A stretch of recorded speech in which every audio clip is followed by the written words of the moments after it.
I'm Debra Weller from StorytellingCourses.com, and I'm here to teach you today how to know the difference between reading a story and telling a story.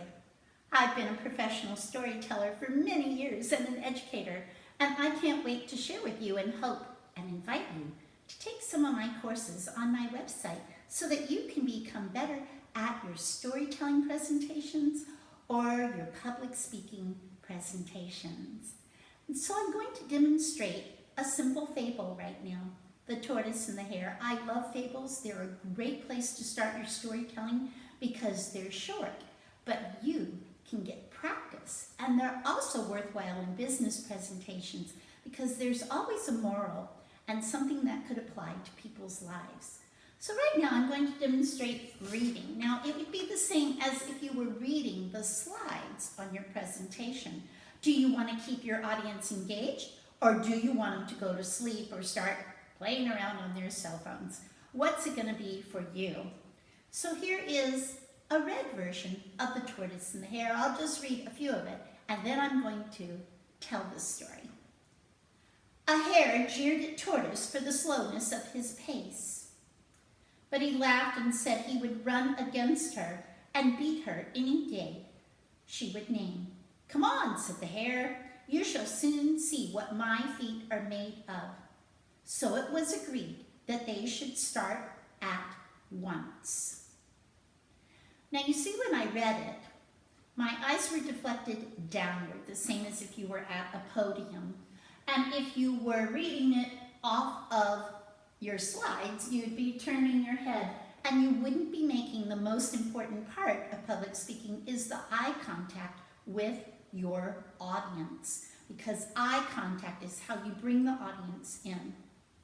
And so now I'm just going to tell The Tortoise and the Hare, and then I want you to reflect on the difference of the reading versus the telling.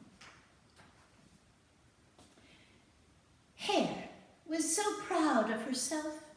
Why, she was fluffy and furry, and she was very fast. Those back legs would make her fast. Tortoise would move very slowly along the path. Didn't matter to him how fast he went, but he always got the jobs done. On this one day, Hare came leaping by and said, Tortoise, look at me. I've got really big black back legs, and you know what? My legs help me to leap and jump and run very fast. I challenge you to a race today." Tortoise said, I don't know. Maybe I will and maybe I won't. But I know one thing, I'm pretty consistent, and I could still get there even though I'm slower than you. "All right, then let's do it. Ready, set, go. Meet you at the finish line. I'll be there before you," said Hare. And Hare took off as fast as she could go.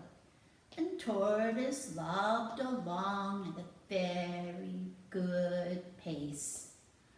Happy to smell the flowers and look around, but slow and steady he was moving forward. Well, Hare looked around. Tortoise was nowhere to be seen. And she decided, I'll just take a nap for a while.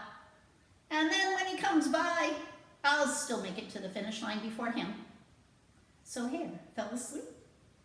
And Tortoise, slow and steady, came by, and he saw Hare sleeping, and he just kept going, slow and steady, all the way. He was getting closer to the finish line.